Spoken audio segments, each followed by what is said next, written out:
warahmatullahi wabarakatuh. Kami dari kelompok 7 akan mempresentasikan tentang teks narasi dan pembelajarannya. Berikut poin-poinnya, yaitu pengertian, kedua, ciri-ciri dan jenis teks narasi, ketiga, struktur umum dan contoh, keempat, prinsip-prinsip narasi, kelima, tujuan, keenam, cara penulisan teks narasi, ketujuh, media, dan kedelapan adalah RPP. Berikut adalah nama-nama kelompok saya. Saya sendiri, Indah, dengan NIM akhir 049. Saya Juhi dengan NIM akhir 004. Saya Darin Ramawati, NIM akhir 019. Saya Trijihan Nadia, NIM akhir 20. Saya Iza dengan NIM akhir 050. Saya Erna dengan NIM akhir 80. Di sini saya akan menjelaskan tentang pengertian teks narasi. Dalam Kamus Besar Indonesia, narasi adalah penceritaan suatu peristiwa atau kejadian, juga cerita atau deskripsi dari suatu kejadian atau peristiwa, sehingga narasi juga hampir mirip dengan deskripsi. Sini saya akan menjelaskan tentang pengertian teks narasi menurut para ahli. Yang pertama yaitu menurut Wijono HS tahun 2007-175, teks narasi adalah uraian yang menceritakan suatu atau juga serangkaian tindakan, kejadian, keadaan dengan secara berurutan dari permulaan sampai akhir sehingga kemudian terlihat rangkaian hubungan satu sama lain. Yang kedua yaitu menurut Ismail Marahimin, teks narasi adalah suatu cerita yang dibuat dengan berdasarkan rangkaian kejadian atau peristiwa yang mana di dalamnya itu ada tokoh yang menghadapi suatu konflik, yakni dengan tikayan.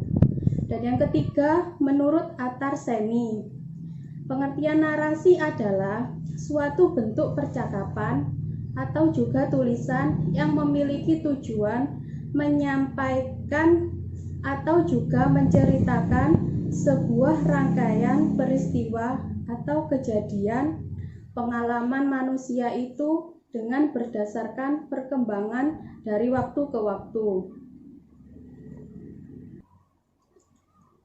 Selanjutnya yaitu ciri-ciri teks narasi.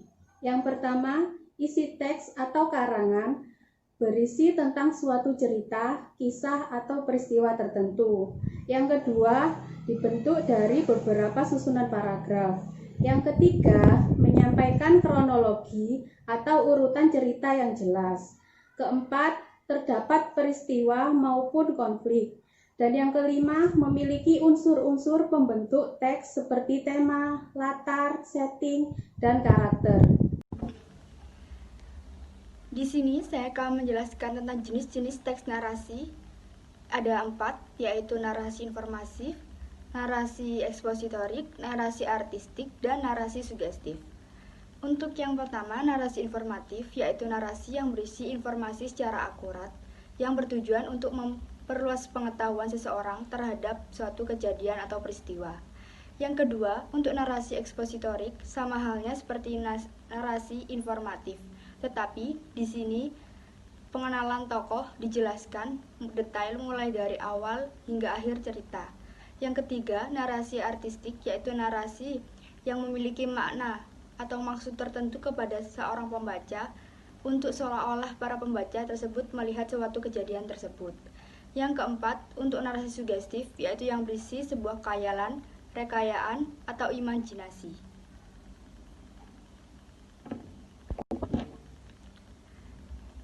Untuk selanjutnya, saya akan menjelaskan tentang struktur umum pada teks narasi. Struktur umum pada teks narasi ini ada 4. Yang pertama orientasi, yang kedua komplikasi, yang ketiga resolusi, dan yang keempat koda atau ending.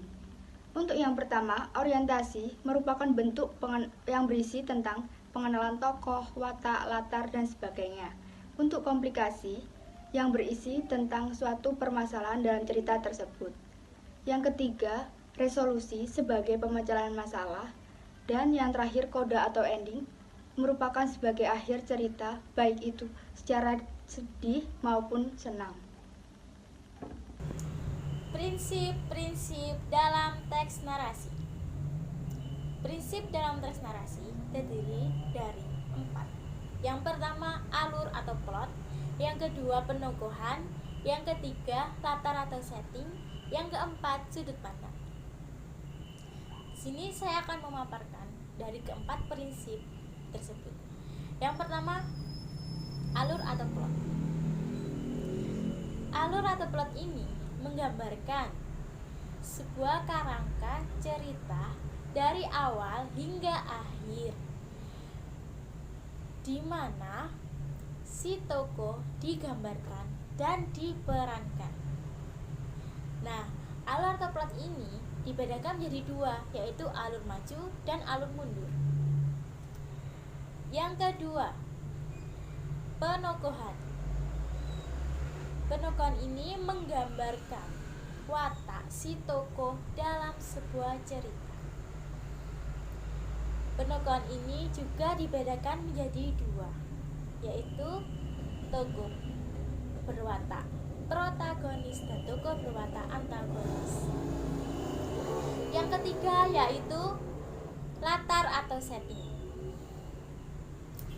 Latar atau setting menggambarkan suatu tempat, waktu, dan suasana terjadinya sebuah peristiwa atau kejadian di dalam sebuah cerita.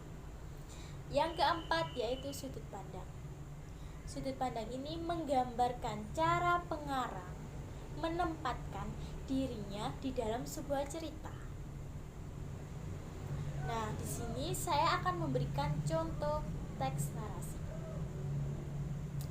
Nah, bisa dilihat di situ di contoh teks narasi tersebut kita akan menentukan apa alurnya, apa penokohannya, apa wataknya, apa dan sudut pandangnya apa. Nah, untuk alurnya di dalam cerita tersebut menunjukkan alur maju karena tidak menggambarkan kejadian lampau sehingga belum bisa disebut alur mundur.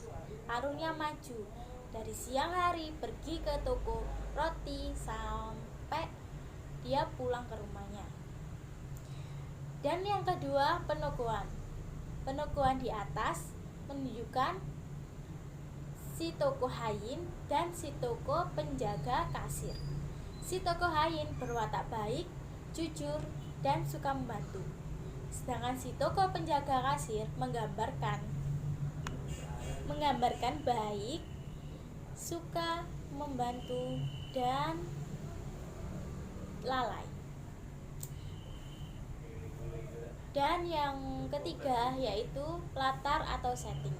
Latar atau setting di dalam cerita tersebut, latar tempatnya ditunjukkan di toko roti bread manis dan latar waktunya ditunjukkan pada siang hari dan untuk suasananya menyenangkan. Dan yang terakhir yaitu sudut pandang. Sudut pandang dalam cerita tersebut menunjukkan sudut pandang orang ketiga. Mengapa? Karena di dalam cerita tersebut menggambarkan cara si pengarangnya itu menempatkan dirinya dengan kata ganti dia atau ia. Dan untuk selanjutnya akan dijelaskan oleh rekan saya. Selanjutnya saya akan membahas tujuan pembelajaran dari teks narasi. Ada 2 macam, yaitu 1. Memberikan informasi atau wawasan dan memperluas pengetahuan. Kemudian yang kedua, memberikan pengalaman estetis kepada pembaca. Selanjutnya adalah cara mengajarkan menulis teks narasi. Yang pertama, menentukan tema. Kemudian yang kedua, menetapkan sasaran para pembaca. Yang ketiga, merancang peristiwa atau kejadian utama yang akan dijelaskan dalam bentuk skema alur. Yang keempat, membagi peristiwa atau kejadian utama itu ke dalam bagian awal, pengembangan, serta juga bagian akhir cerita. Kemudian yang kelima, merinci peristiwa atau kejadian utama itu ke dalam detail peristiwa, yakni sebagai pendukung cerita. Kemudian yang keenam, menyusun tokoh dan watak latar, serta juga sudut pandang. Kemudian yang ketujuh, tahu aturan tanda baca di dalam sebuah kalimat. Di sini saya akan menjelaskan media narasi menurut Astra 2007. Kata media dalam media pembelajaran secara harfiah berarti perantara atau pengantar. Salah satu media yang cocok digunakan dalam pembelajaran teks narasi adalah kartu cerita. Media pembelajaran kartu cerita sebagai salah satu alat pembelajaran yang berupa kartu berisi kalimat yang digunakan dalam upaya meningkatkan mutu hasil belajar siswa dalam pembelajaran mengarang. Contoh media kartu cerita. Liburan yang lalu aku pergi ke rumah nenek di desa. Nenek menggoreng ikan itu dan kami makan bersama. Aku dan ayah memancing di kolam ikan itu. Ikan yang aku dapat banyak. Di saat aku senang karena ternyata nenek mempunyai kolam ikan. Contoh karangan berlibur ke rumah nenek. Pada saat liburan yang lalu saya pergi ke rumah nenek di desa. Saya pergi bersama ayah. Setiba di rumah nenek, aku terkejut karena ternyata sekarang nenek mempunyai kolam ikan. Ikan di kolam itu sangat banyak dan besar-besar. Aku meminta izin kepada nenek agar diperbolehkan memancing di kolam itu. Hatiku senang karena nenek mengizinkanku. Aku mengajak ayah memancing di dalam ikan itu. Ikan yang kudapat banyak sekali. Nenek menggoreng ikan itu dan kami makan bersama. Berikut adalah rencana pelaksanaan pembelajaran dalam teks narasi.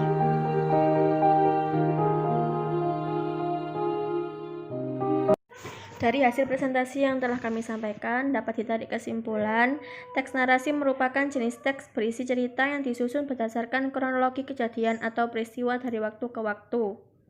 Selain itu, teks narasi juga memiliki tujuan, ciri-ciri, struktur umum, prinsip-prinsip, dan cara pembuatannya sesuai dengan langkah-langkah yang sudah disediakan.